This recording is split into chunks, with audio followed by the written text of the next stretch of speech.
ايه الاخبار؟ طيب سريعا، دير مش فكره ان هي صفحه بتبيع اونلاين، دي شركه مؤسسه، تمام؟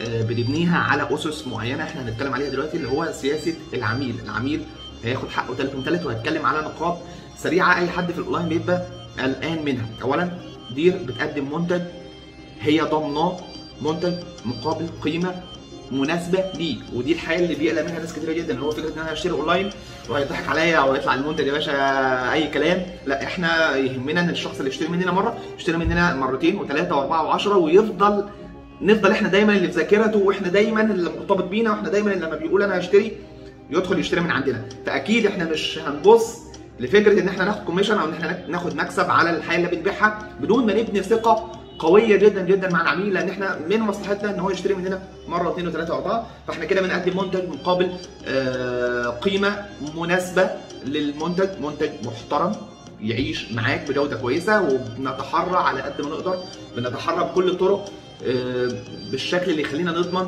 جوده وقيمه المنتج اللي احنا بنقدمه ليك، وبالتالي برضو الاسعار المناسبه. احنا ما بنحطش الحياه الواو او المكاسب العاليه، لا، تلاقي المنتج وصل في ايدك في الاخر بشكل بسعر مناسب جدا جدا جدا، لدرجه ان انت لما تسال بره هتلاقيه ارخص من اي مكان انت سالت فيه. دي النقطه رقم واحد. النقطه رقم اثنين، خدمه ما بعد البيع دي قويه جدا جدا بالنسبه لنا. فبالتالي انت لو وصل لك المنتج وفيه اي مشكله تتواصل معانا، في سرعه في التواصل، في سرعه في الشحن.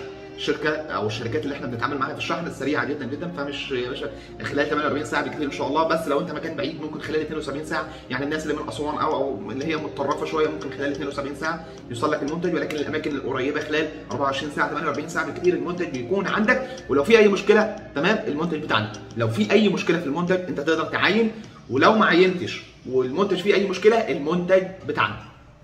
تمام؟ يبقى احنا كده اتكلمنا على جوده مقابل قيمه سعريه مناسبه، اتكلمنا على سرعه التوصيل، اتكلمنا على خدمه ما بعد البيع، وان اي حاجه فيها مشكله بتاعتنا، وتاكد تماما ان انت هتاخد منتج محترم جدا بسعر محترم جدا. النقطه الثانيه وبرده اللي هي مهمه جدا جدا، احنا بنروق على الناس اللي هي خلاص بيبقوا عملاء مميزين بالنسبه لنا.